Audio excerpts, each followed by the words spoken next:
matchups, of which have both been blowouts, sure, but we're playing this one for the game conditions and not for the Bills' ultra run-heavy approach. It's possible Minnesota will look to bludgeon Detroit on the ground this week, but I think we can expect some high-efficiency passing from Kirk Cousins, which should greatly benefit Adam Thielen. We haven't seen any monster yardage totals from Thielen through 4 weeks, but he's still top 15 among all wide receivers in receptions and second in touchdowns behind only Cooper Kupp. Everyone's been saying for a while now, too, that Thielen can't sustain this touchdown rate, but he's picked up right where he left off at the end of 2020, and he draws the best matchup he'll get all season. The Lions are allowing an astronomical 10.6 yards per attempt and grade out dead last in pass coverage by a mile, according to PFF. Most of Thielen's opportunities are coming on short targets, but he's playing upwards of 100% snaps and has run the 5th most routes in football, so the big games will come. Thielen's 22% target share is pretty strong when you consider Cousins is throwing almost 40 times a game, especially given that 25% of all red zone targets have gone to Thielen. Minnesota's also going to see plenty of opportunities to score on Sunday, so you want to be starting Thielen wherever you can. He'll be even more enticing if Dalvin Cook isn't at full strength, which could lead to more passing near the goal line too.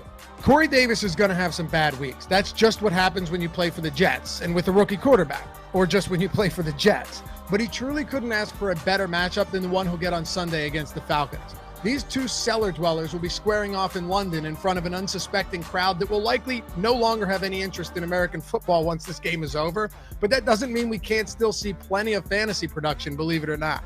This matchup against Atlanta is even better for the Jets than facing the Lions, because one of New York's biggest problems has been their inability to protect Wilson, who's taken the 2nd most sacks in the league behind only Ryan Tannehill. Atlanta has the 4th fewest sacks and the 2nd lowest pass rush grade according to PFF, so Wilson could finally have some time to throw. And he'll be throwing against the Falcons secondary that's been carved up for a league worst 11 touchdowns and a 120 passer rating. Oh, and consider this. While Davis hasn't been consistent on a week-to-week basis, he's caught 3 of Wilson's 4 passing touchdowns and literally has 60% of the Jets' 5 total touchdowns on the year. With Wilson beginning to look more comfortable and on a week where the Jets could actually move the football effectively, Davis should be in for a huge workload. We got to start him. What if I told you that Cordarrelle Patterson was the RB3 through 4 weeks and is 7th in PPR points among all skill players? If you hadn't paid attention to football this season but knew the league pretty well, you'd call me a liar. And then I'd go on to tell you that Sam Darnold leads all of football in rushing touchdowns, which at that point you just walk away from the conversation. That's how a lot of us feel right now. Up is down, down is up, but there's really no denying how involved and how productive Patterson has been with the Falcons. Here's the crazy thing. Patterson is only playing around 30% of snaps each week, and he's only run a route on 30% of dropbacks. But he's been targeted on 36% of those routes and is averaging an absurd 4.61 yards per route run, which leads the league by a mile among all players who have run at least 20 routes, and Patterson's run 51 of them. Now, I know what you're thinking.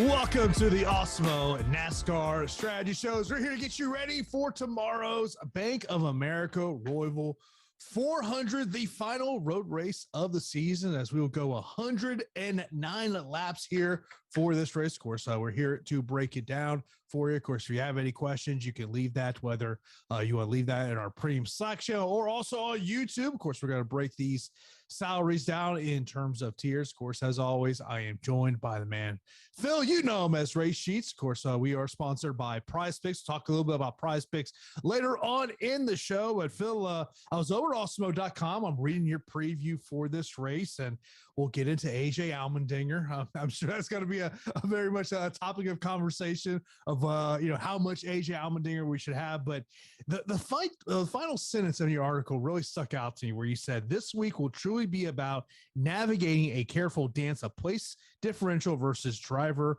with highest finishing position upside. So I guess let's just start there in terms of roster construction and how should we be developing our lineups?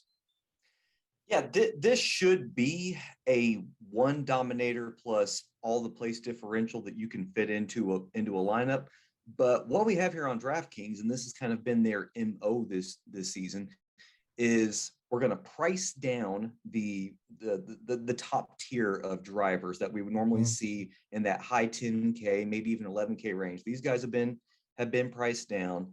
So we've got lower thresholds from what these guys practically need. And then we've got situations like sneaking Kevin Harvick is $8,200 this week. We've got Joey Logano at $8,100. I mean, we have got people that have serious top 5 potential that are just a hair more expensive than the chalky place differential drivers.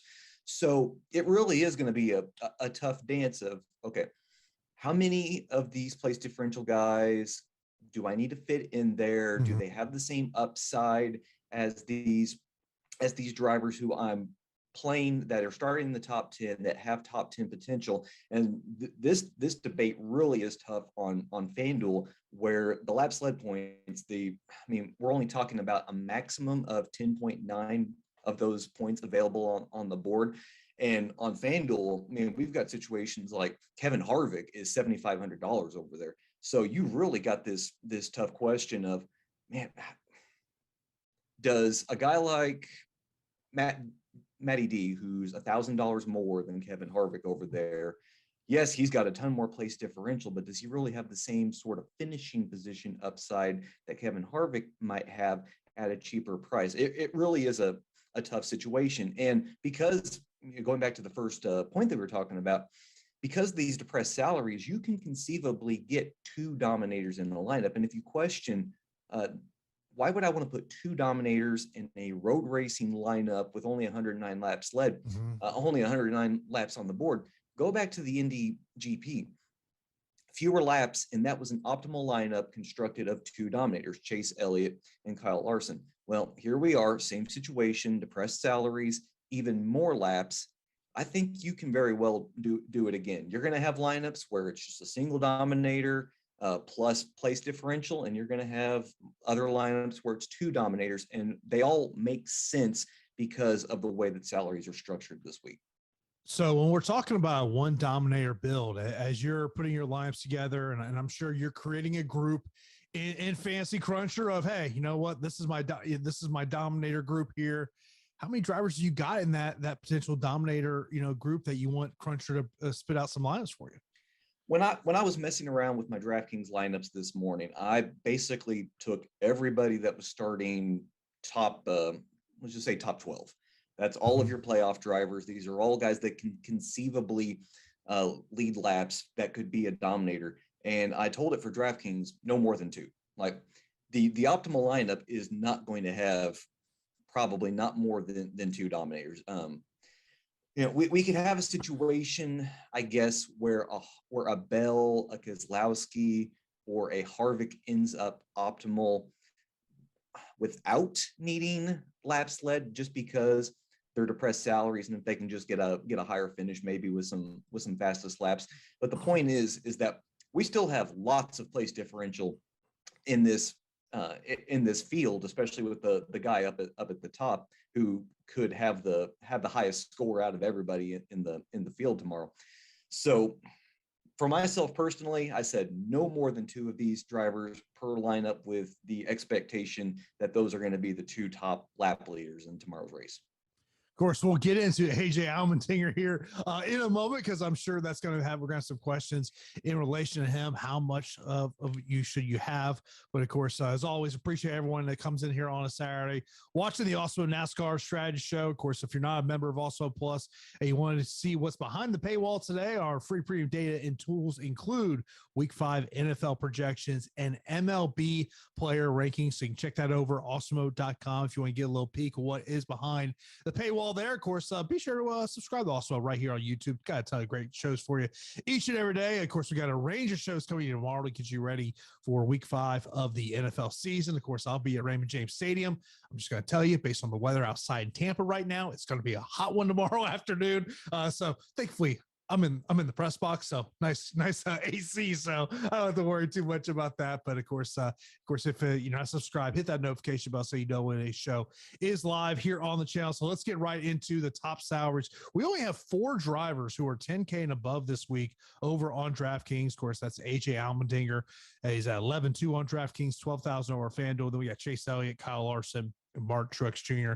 I guess let's just get right into the AJ Allmendinger in terms of starting 33rd. And you wrote about it. He has all 3 key scoring metrics: finishing position points, place differential, laps led, fastest lap point there. So I guess the question is how much is too much AJ Allmendinger, because everyone wants to get to him because of, as you wrote on Awesemo.com this week, of all the metrics that he does have for this race.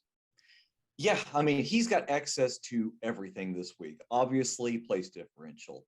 Obviously, he can finish with a top 10, a top 5 finish. He's finished. He's raced 4 times this season for Colleague in these road races, and he's got finishes of 7th or better, including a win at the NDGP in 3 of these events. His lone bad finish was at Road America, where he finished 29th. I believe he had some sort of early issues that got him off the course, but and we really cannot discount the idea of him leading laps either. I think probably Allmendinger's best shot at stealing a win is doing something that gets him off sequence versus the rest of the field, because I mean, unlike the rest of these guys up here at the top, he doesn't have to worry about stage points. He doesn't have to worry about playoff points. So while these guys may be pitting early, say for the ability to be out front when the next segment starts, Dinger doesn't have to worry about these factors. So he can pit off sequence. He can gain some laps led. Generally here at the Roval, the driver that is out front is the one that's getting the fastest laps as well. So I mean, he really does have access to all of these. Because the salaries are depressed, it's not tough to get him into a lineup, especially when most people are just trying to do a single dominator plus place differential. The question is, like you said, just how aggressive can I be with Allmendinger? It really comes down to your tolerance level. Like with Allmendinger, he could conceivably end up with a 75 to an 85 point day on DraftKings. And if that happens and you don't have him in your lineup, you're probably not going to be anywhere close to an upper percentile lineup. Yes, you could very well end up cashing, but I think that Allmendinger could very well do enough that he outscores everybody by a good 10 to 15 points, and you have to have him. If you enjoy being aggressive, I mean, I would definitely look at somewhere around 60%. But what I did for myself is I was looking somewhere in that 40 to 45% range, just because these road races, and this is the 4th year that NASCAR has raced here at the Roval for the Cup Series. So these drivers, they have history. They know what to do, but you can never rule out a driver, his day ending just because of over aggressiveness on the part of somebody else, him getting turned, something happens. And if people were watching the Xfinity race prior to our broadcast, think back what happened to Josh Bilicki. Bilicki lost his brakes and had to go through the curbs in order to not hit people in front of him. His splitter hits the curbing. He flies up in the air, and his car is destroyed. I mean, this track can very well take out a driver. These venues are kind of like super speedway events. I never want to be just overly aggressive with my ownership with somebody, but it does go saying that Allmendinger, he's got probably the best floor and the highest ceiling out of everybody in tomorrow's race. Obviously when we talk about road racing, we got to talk about Chase Elliott. He's the second most expensive driver here on DraftKings, 10,700, 14,500. So most expensive over there on FanDuel. He's starting 8th. The other two drivers in this tier also starting in the top 10, Kyle Larson and Martin Truex Jr. And of course, if you're an Awesemo Plus member, you can see our ownership projections over there. And not surprising, Chase Elliott, a lot of people are trying to get to him. Yeah, I mean, Chase, we're talking about the back-to-back winner of this event. In the very first race here, he finished 6th. Road racing overall, and I added this page to the race sheets. If people look at that, it'll show you every single finish for these drivers going back to the Sonoma race of 2018. And Chase, we're talking about 7 wins in the last, I believe it's 14. 14. So I mean, he's won 50% of the road races here. Should have other victories. Should have won the Daytona road course. If it wasn't for Kyle Larson, he probably would have won the Sonoma and Watkins Glen races from earlier this season. There's a little bit of place differential, but the fact that you're playing for him, you're playing him is because he's got top 5, if not top 3 potential. He's probably going to win this event. Since the Coda race, his worst finish at a road race has been 4th. He's averaging 17 laps led in all 6 of the road races this season with 12 fastest laps. He's underpriced at 10.7. He probably should have been a little bit higher considering his history at this track and his history as a road racer. There's just really no good reason outside of ownership or worrying about something happening to him that you don't play Chase Elliott this week. I mean, look, I got to think that there's going to be a lot of people that are going to go, okay, my core is going to be AJ Allmendinger and one of these other 3 guys. Yeah, and I really do think that that's going to be the way the majority of the field goes, is they're going to either start off with Chase or Kyle. And Kyle has been a fantastic road racer this year. He's always had my English teacher's dying in her grave right now, very good potential in road races, always had the ability to throw down a really good fast lap in practice. But then as these races would go on, he would fade throughout the field and then would have other issues. Now in this 5 car, he's the fastest car, green flag speed throughout the season. He's won 2 of these 6 road races, and I mentioned this in Gas and Go that'll come out later today. Is that his 2 victories in these road races come at the road races that he had experience at, Sonoma and Watkins Glen. So if there is a corollary with this, having history at a track, taking his fast car, then Kyle Larson, who ranks 2nd in outright odds, regardless of what book that you're looking at, he deserves just the basically the same attention that we are giving Elliott. So people are going to start Elliott, they're going to start Larson, and then they're probably going to pivot to Allmendinger and then figure out the rest with place differential and finishing position upside. If that's the case, then that's going to leave Martin Truex Jr. as the odd man out in these builds. And I've got him, I don't have him listed as a cash play this week because I think that if you're building cash lineups, you start either Elliott, you start Larson, and then you go on from there. But Truex makes tons of sense as a potential dominator. People think back to the first race year back in 2018. Truex was one final dog leg away from winning this event before Jimmy Johnson got a little too aggressive and took both of them out. That was a 14th place finish. Since then, he's finished 7th in back-to-back races. You've got a couple of top 3 finishes, Sonoma and Watkins Glen. Once again, tracks that Truex has history at. So, we're expecting another top 5 or better finish from Truex this week. And I mean, there really is nothing to rule out for Truex, who starts ahead of both Elliott and Larson, from being a potential dominator in this field at what should be a lower ownership. Yeah, I've got the race sheets up in front of me, and I'm just looking at this year's results. So we got Chase Elliott, a 21st, 1st, 2nd, 1st, 2nd, 4th. Then we go over to Kyle Larson, 30th, 2nd, 1st, 16th, 1st, 3rd. And then we go Martin Truex Jr., 12th, 35th, 3rd, 9th, 3rd, 15th. That's one of those great tools you can use. Kind of look at there. And also there on the left-hand side of that race sheet, you can see, from 18 to 20 here at the Charlotte Roval of how these drivers have done there, and also compare that to what they've done this year. So great tools. If you're also Plus member, just go into a NASCAR sheet. It's right there, pin there. Phil's got a pin, so you can check out the race sheets for all the great data that Phil does have on these drivers. So you got to check that out there. Tremendous over there. Of course, when you want to get access to all the great premium tools and data we have over at Awesemo.com, you got to sign up for an Awesemo Plus weekly pass.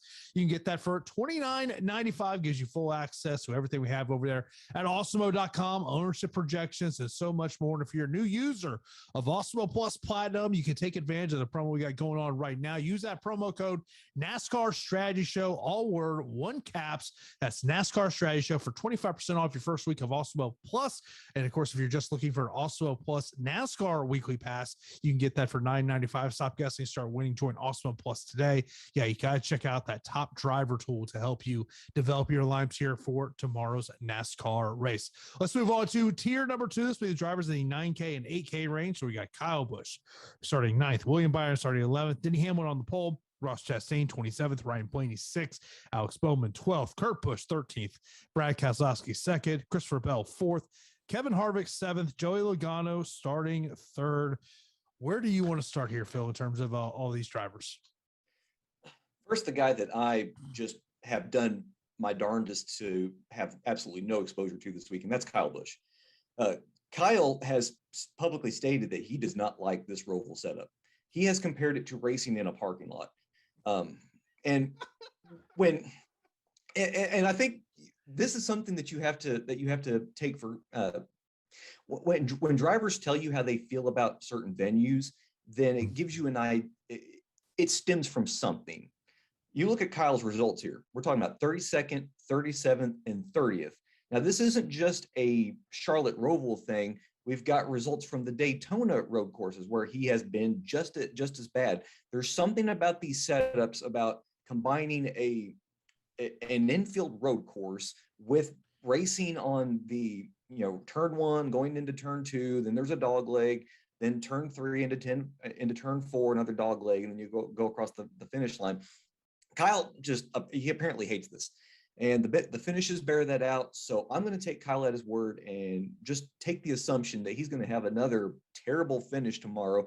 So we're getting away from him. I don't care what his ownership looks like. And yes, if you look at potential ownership, his ownership is sub 15% right now, which, I mean, Kyle Busch, that seems really good, but there is feet to this narrative. And I think you take Kyle when he compares it to racing in a freaking parking lot.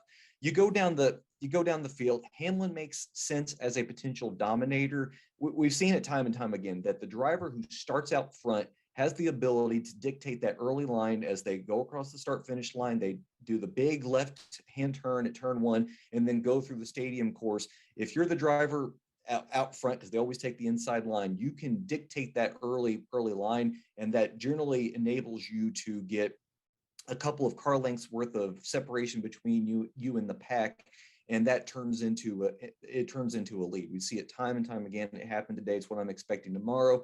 The only question is with Hamlin, even though he's lower than some of our other potential dominators, is can he lead enough laps, gain fastest laps to compensate for the positions I'm expecting him to lose? Not to mention his history here at the Roval. It's not fantastic. Finishes of 12th, 19th, and 15th. I'm not expecting that from him this week. He's probably going to finish in the top 10, but once again, can he lead enough laps to compensate for what he's probably going to lose in place differential? You go down the board here, there's some other interesting names. I like Blaney. He's depressed this week. I think Blaney, because of his potential to lead laps this week and plus finish in the top 5, that if you want to play him in cash, now this is going to be a very different cash build. But if instead of going Elliott or Larson, if you want to go Blaney and then Allmendinger, that's going to give you a different look, and it's probably also going to be a fantastic lineup that you can throw in single entry. We've talked about it before. Keselowski, Bell, Harvick, Logano, these guys are all depressed, and they make really interesting pivots in tournaments.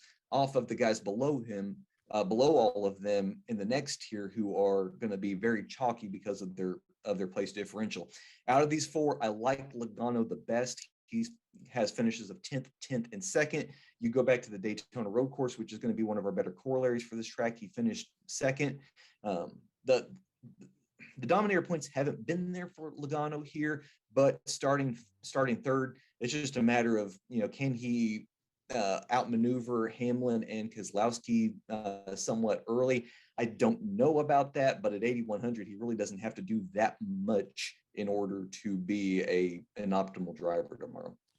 We've talked about place differential, how key that is here for this race. And as you look at the race sheets, there's, to me, when we're talking about the drivers in this range, as we're looking at the Charlotte Roval races from 18 to 20, there's two numbers that stick out to me.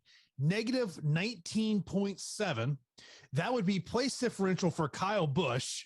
And then the other one on the positive side, Ross Chastain at a plus 13. Yeah, and that was when he was racing in the pitiful, no good number 15 for Premium Motorsports. Now we're in the 42 for Chip Ganassi. This is Kyle Larson's car. Once again, we do this corollary every time to try to remind people that the tracks that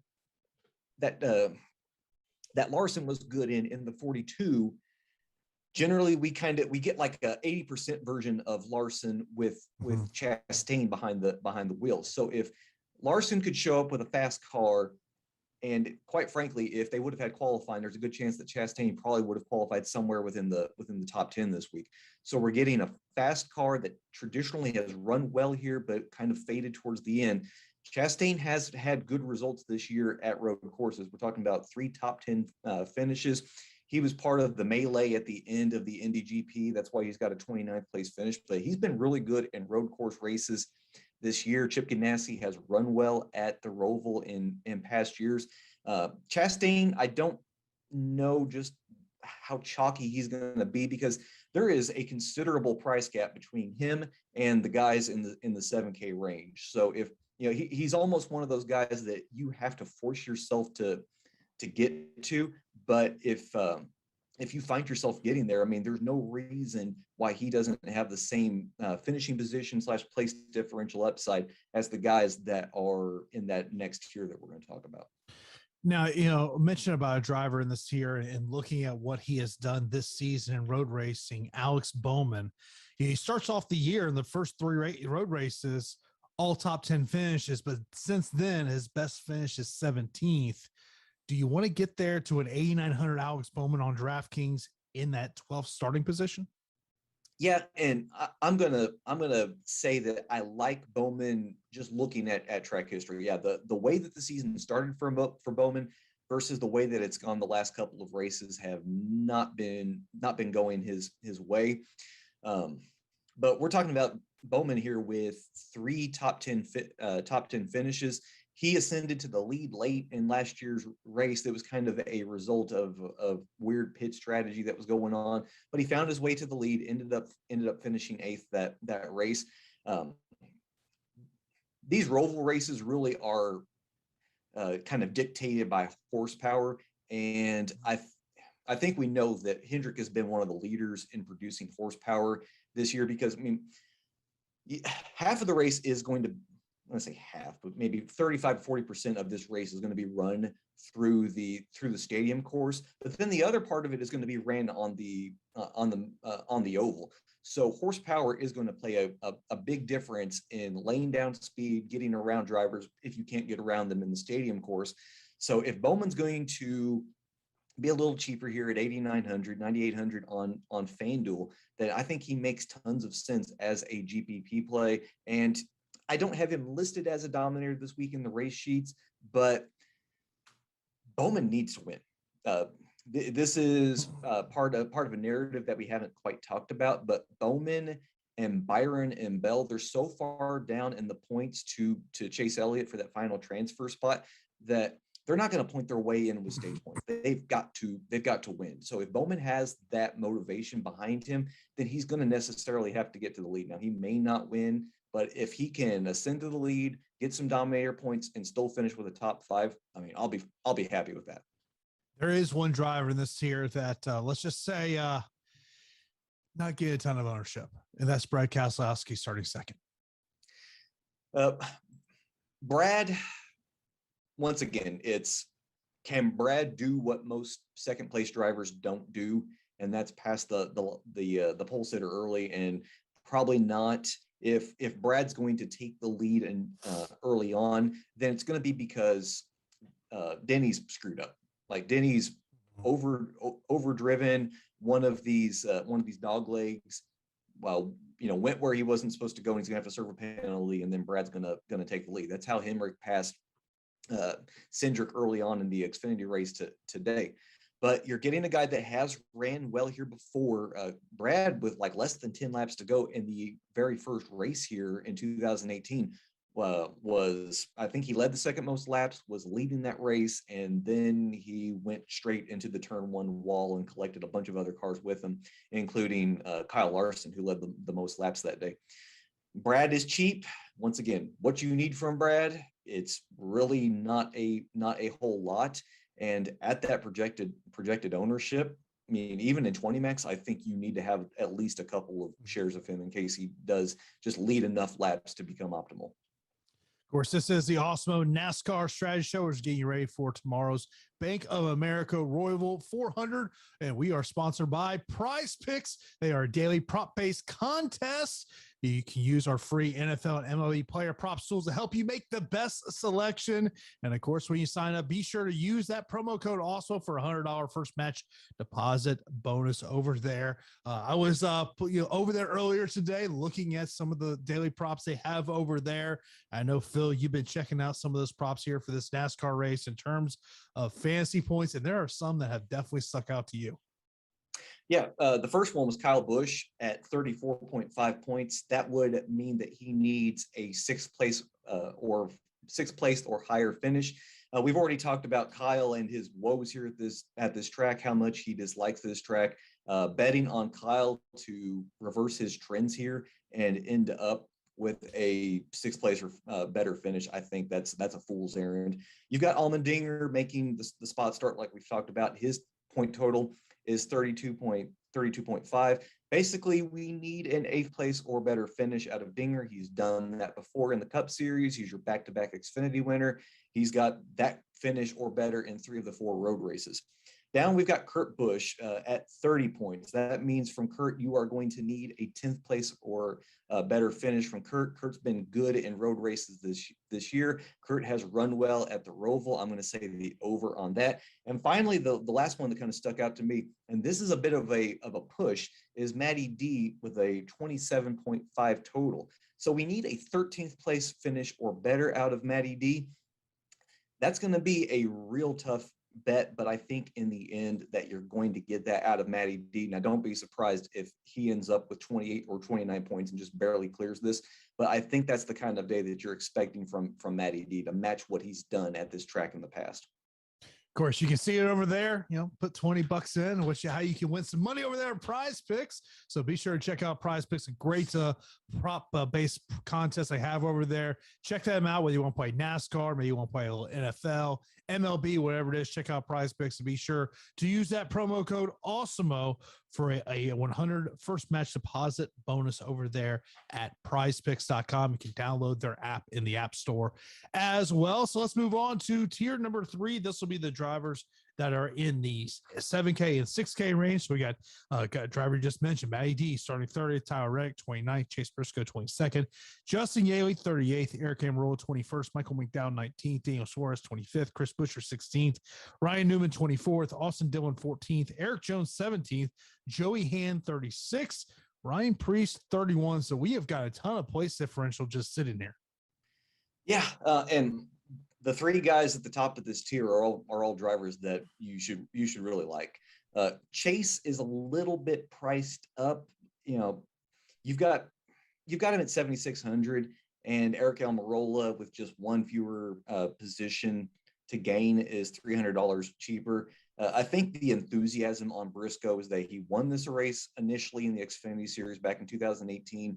Chase has run really well in road course races this year. He's got 3 top 10 finishes. People will remember that he was running second to Denny Hamlin at the Indy GP in overtime before he spun Denny out. And then he got penalized and had to service penalty, ended up finishing 26th that day. Chase is a fantastic driver. You can play in cash or tournaments, but I think because of just how much extra place differential you're getting, I like Matty D better, who has two top 13 finishes here in his history here at this track. He's a driver that he's got his Jekyll side at the very beginning of this season with his old crew chief, and then he got the new crew chief, and he's been running much better. We're talking about 3 finishes of 11th or better in the past 3 road races. Tyler Reddick's had a good season in road races. We're talking about 4 top 10 finishes out of 6 events. Tyler was running well himself at the NDGP before he got wrecked out late, and his lone start here at the Roval, he's got a 12th place finish. So out of these 3 guys, I think if you're prioritizing 2 of the 3, it's got to be Matty D and Tyler just because of the safety of their place differential. But that said, if you go to your favorite book, Briscoe's got the better odds. Briscoe is expected to do better than these guys. So probably for tournaments, I say you follow the sharps and probably have a little more Briscoe in your lineups than you do either Reddick or Matty D. But for cash, I'm prioritizing those top 2. In terms of all these drivers that are in this tier, when you talk about the drivers that are on the don't love list this week, who's on that list? Michael McDowell, he at 7,100. Yes, his history is a road racer, and I mean, if you follow that at the beginning of the season, it's been fantastic. He had a top 10 finish at the Daytona Road Course. He survived the rain, finished top 10 at COTA, but since then it's been 28th, 30th, 21st, and 30th. It has really not been good here. His most recent result here was 32nd. If he was a little bit cheaper, like down near Eric Jones and Joey Hand, this might be a little bit more of a debate, but I think he's just overpriced for what he offers you, which is basically hoping that he just kind of finishes where he started. You go down this field, it's kind of surprising that Daniel Suarez, despite his history of racing these types of events, growing up as a racer in Mexico, that he's not a better road racer, but he really hasn't been good here at the Roval, even in better equipment. And his so far this season, he's only got 2 finishes within the top 16. Everything else looks like it's been like finishes in the 30s, a couple of laps down. There is one driver that we need to talk about, and he's kind of gotten a little bit of steam this week, and it's a driver that a lot of people are not going to be familiar with, and that's Joey Hand. Joey is a driver that races in the IMSA series. Like if you ever turn on NBC Sports Network and you see all these different classes of cars driving together, that it looks out of place, but it's generally what you're watching is the IMSA series. That's where Joey Hand normally races. He's getting a spot start with Rick Ware, and generally when you've got these guys anymore that come over from a road racing background and they race in this lower tier equipment, it's generally nothing worth chasing. I mean, they might pick up 4 to 5 positions, but they really need attrition in order to be a value. Well, the news came out that Hand is actually getting an equipment boost because this equipment is coming from Stuart Haas. So you can conceivably think of this as a 5th quasi Stuart Haas car. So if we're getting that, and of course Stuart Haas hasn't been that fantastic, but I mean this is definitely better than what he would be getting normally with Rick Ware. If we're getting that driver starting 36th, then conceivably he has a double-digit place differential floor to gain. If he was cheaper, this would be a debate for cash, but because he's 6,200 here on DraftKings, I think that you only save him for tournaments. It's a pivot off of Ryan Preece. It's a pivot off of Eric Jones. At $2,000 on FanDuel, this is a really interesting debate. You could go 4 studs and punt with a dud here at Joey Hand. I mean, if Joey does what he's capable of doing with his road racing background, now granted, he probably has never seen this track. I looked through his road racing history and I couldn't find anything here, any former series that he's been in that is raced here at the Charlotte Roval. So, I mean, this will be the first time that he's seeing this track. But if he can just simply outmaneuver guys, thanks to, the knowledge he has as a road racer, plus we're getting Stewart-Haas equipment, then Joey could easily go from 36th to say 22nd, 21st, and really be interesting in tournaments. I want to mention a question that Carlos had asked over in YouTube. Says, are the prize picks using DK or fantasy scoring system? Carlos, if you go over to prizepicks.com, you'll see it under NASCAR scoring. So it's finishing position plus 0.01 points per lap led. So for first place, you get 40, second, 39, third place, 38, so on and so forth. So give you the idea of how that scoring system does work over Prize Picks.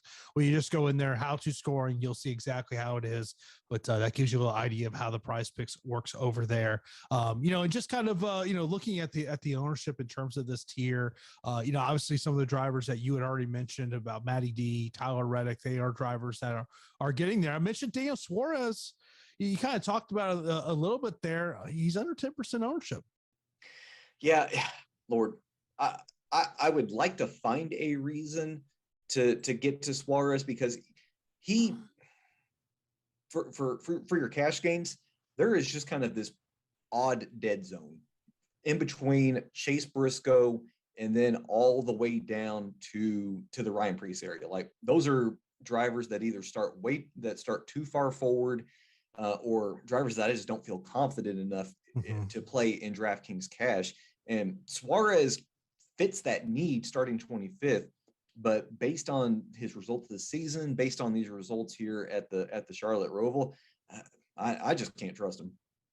No, totally understandable there. Of course, it's come that part of the show where we get to the part of how low can we go. This will be a tier number 4 drivers, which will be the under 6K. So we got Scott Eckert starting 35th, Cole Custer 23rd, Ricky Stenhouse Jr. 18th, Corey LaJoie 26th, Bubba Wallace starting 15th, coming off that win last weekend, Anthony Alfredo starting 20th, Josh Bilicki 37th, Timmy Hill 39th, Garrett Smithley 34th, Cody Ware 32nd, Quinn Hoff 28th. So Phil, how low can we go? Conceivably, the lowest that I want people to go this week is going to be Corey LaJoie here at 5,500. Corey is part of an elusive club, and it's less than, I believe it's less than 10. Actually, it's probably less than 6 drivers who have managed to finish on the lead lap in every single one of these road races. That is Chase Elliott. That's Kyle Larson. That is Denny Hamlin. That is surprisingly, no, not Ross Chastain, Ryan Blaney, Alex Bowman, Kurt Busch. Moved down the field, Eric Almirola, which not a lot of upside there that you think about, Chris Buescher, and then Corey LaJoie.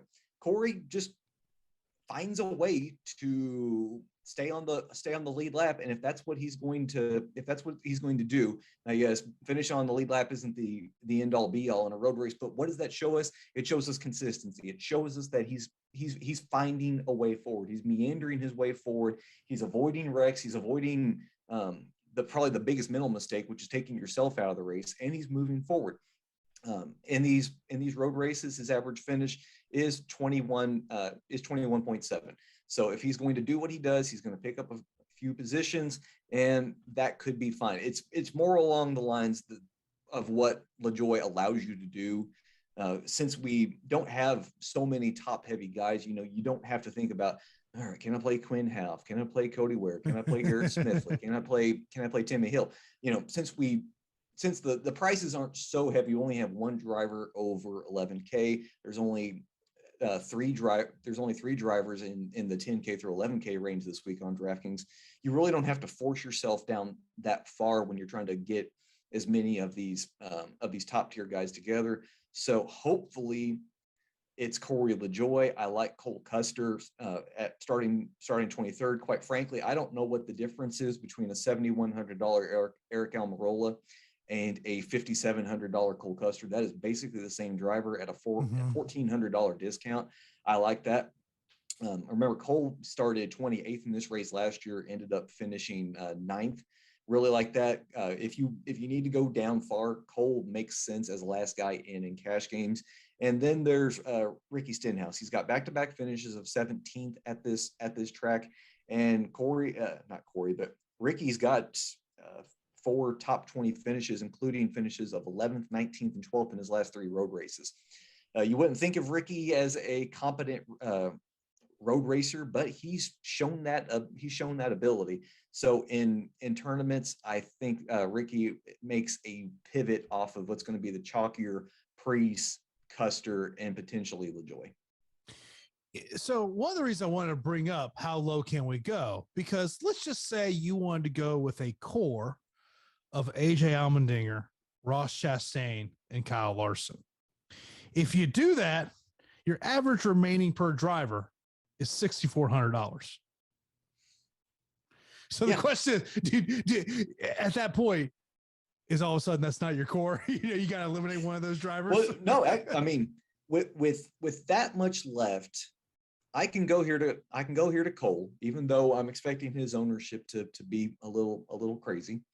I can go up to Ryan Preece, who we didn't talk about in the 6K range because I was too busy talking to people about an IMSA driver. Ryan Preece starting 31st, his 2 last finishes here at the Roval, his only 2 finishes, 21st and 14th. Makes sense in tournaments, makes sense in cash. He's going to be high owned.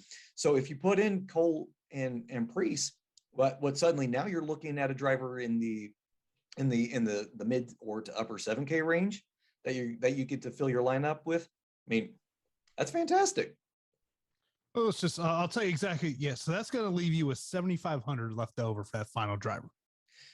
Oh, if only we had a little bit extra. Okay. And that scenario, let's just, instead of Priest, we're going to take the ownership discount and we're going to pivot to Ricky Stenhouse, saving the $400. Well, now we go from 75 to 79, and we can play any one of Matty D, Tyler Reddick, or Chase Briscoe. And Stenhouse is the popular driver in this lower tier. Yeah.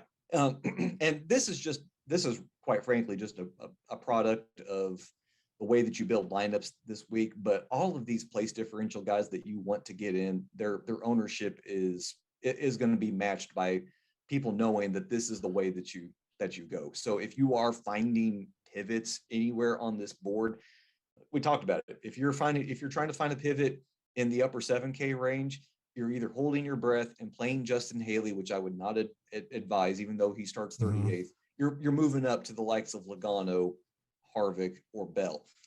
Down in the 6K range, if you're trying to find a pivot off of Priest, it could very well be Joey Hand, hoping that the equipment and the talent mend together. Eric Jones. I wrote up Eric Jones in Gas and Go. Eric Jones has an average finish of 15.7 in these 6 road races. So if he's going to pick up a few positions at lower ownership and just make his hay because of finishing position points, then that makes sense at that depressed salary. So I don't want people to get totally off of all of the place differential plays this week, because that trying to find pivots off of everyone isn't a good way to build your lineups, but you're inevitably going to have to find one driver probably per lineup that's going to give you leverage over the field. Of course, one of the things we love to see after the race is over is a screenshot with those winning lineups, and you want to be rocking that Awesemo avatar on your DFS profile to get into the Awesemo Hall of Fame. How you get in the Awesemo Hall of Fame is placed in the top 3 of a contest with over 5,000 entries. Tweet those wins to @Awesemo HOF there on Twitter. You'll win a free month of Awesemo Plus Platinum. Only 1 free month can be awarded to a user per calendar year. Of course, we've had some great winners come up up in the Awesemo HOF recently. They're taking over in the NFL Showdown contest. Rich Green taking down a contest where he shared first prize win over $500,000. Kudos to you, bro, going out there and winning some money over there as well. Also, Carlos taking down an NFL contest as well. Jeffrey taking down a contest over there on FanDuel as well. Dan taking down a contest over there on DraftKings. And then we got Neil, of course, our guy we hear on these showdown shows, taking down almost $300,000. Kudos to Neil. You got to be checking out those guys on the showdown contest as they get you ready for everything NFL related. Of course, week 5 of the NFL season is tomorrow. Of course, you see those screenshots there up on the screen as well. Of course, ton of great coverage we have for you for the NFL. Of course, we're here talking NASCAR. If you do have any questions on tomorrow's race, you can hit those up in our premium Slack channel. Also, right here on YouTube, we'll get those before we get out of the show here. And look, I think what we're talking about, we've kind of gone through all these drivers here, Phil. I think really the most important question for everyone in developing their lineups, whether you're putting your lineups together tonight, you're putting your lineups together, tomorrow morning, it just comes down to the AJ Allmendinger question of, you mentioned earlier in the show, he's got all the scoring metrics that you want for this race. It's just a matter of how much do you want to get there and how do you make it work in your lineup? Yeah. The assumption that I'm going to make is if people are going with an Elliott or a Larson plus an Allmendinger, chances are that Ross Chastain is probably not making your laps. Now we went ahead totally and made a conceptual lineup there with them, but what it ended up meaning, we had to take 2 guys below that 6K range in order to make it work. And I mean, that's perfectly fine. That's perfectly fine for tournaments. We haven't talked about FanDuel a lot, but something, and if people wonder why I just referenced finishing position on Prize Picks, you said it, the scoring, it's only 0.1 extra points per lap led. So we're talking about 1.9 extra points available for every single driver for tomorrow's race. So once again, when you're making these Prize Pick selections, this is all about finishing position. This is all about you looking at these stats here on the race sheets. This is you pulling up information on the top driver tool, looking at standard projections, looking at ceiling projections, looking at the floor, looking at top 6 percentage and saying, okay, this is what makes the most sense for these drivers as per their finishing odds. On FanDuel, there is with his place differential, and granted, it's only half a point for each position gained over on FanDuel. I mean, that still puts Dinger in rarefied air because remember, a lap led on FanDuel is only worth 1/10 of a point. So there's only 10.9 laps led points available for everybody to grab through the field tomorrow. So even at that discussion, Dinger is still going to probably end up with the highest score on FanDuel. And I wouldn't advise for it, but conceivably, if this race gets split up several different ways, and the history of this race suggests that you're going to want at least a single dominator, even on FanDuel. I mean, we've seen in the 3 races here, it's been split. Each race has been split up by 3 dominators. The lowest laps led total that we've had was last year's race with 14, and coincidentally, that was the fewest laps led by a dominator with 27. That would have been Chase Elliott, and then I believe second was Ryan Blaney with 27 in that race, the same. But regardless, if this lead gets split up a bit more than we're anticipating because of whatever unforeseen circumstances, then you can very well build a FanDuel lineup that is just finishing position and place differential. I don't have it listed in the race sheets, but I do believe that in last year's optimal lineup for this race, Chase Elliott led the most laps, won the race, and he didn't make the optimal. Joey Logano actually ended up with the optimal because Joey's like 3 or 4 place differential points at a lower salary with the top 5 finish actually enabled you to put in more drivers that had place differential in top 10. Now the optimal over on DraftKings was a Chase Elliott plus the place differential drivers. But if you're doing 150 max builds over on FanDuel, don't be afraid to pivot off of the chalky Elliott and Larson, and instead look to these guys that can pick up a few spots at lower salary and allow you to jam in Dinger, Chastain, Matty D, Reddick, Briscoe, blah, blah, blah, blah, blah. Yeah, while you were doing that, I just did a dummy DraftKings crunch with our projections and just trying to, see what it would pop up with. And, one of the things that jumped out to me was Allmendinger was only coming up in 33% of the lineups. Obviously, there were some drivers that were ahead of him. Matty D and Tyler Reddick were the two that came up in the most lineups. Yeah, it really is going to be just a matter especially with a fantasy cruncher projections, just how many of these guys in the 7K range get jammed in together. Yeah, I guess the question is, if you're a 150 max player, what do you do with Kyle Busch? I mean, are you just saying give me no more than 10%? Or do you completely just uncheck him?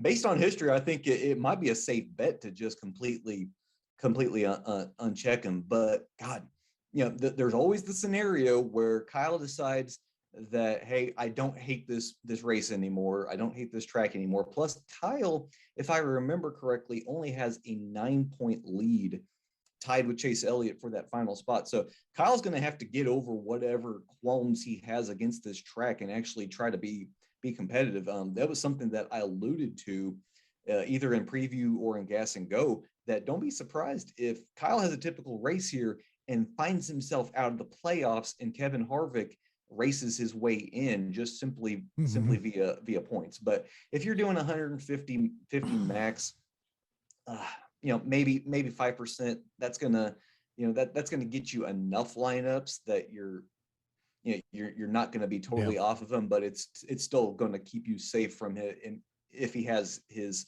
predictable 30th place or worse finish here. I mean, there was a driver you talked about a lot that, as I look here, it comes up just under 30% in 150 lineups, and that's Joey Hand. And you just kind of wonder because, people who are going there, clicking their lineups, he's just not a driver they're going to be familiar with. Yeah.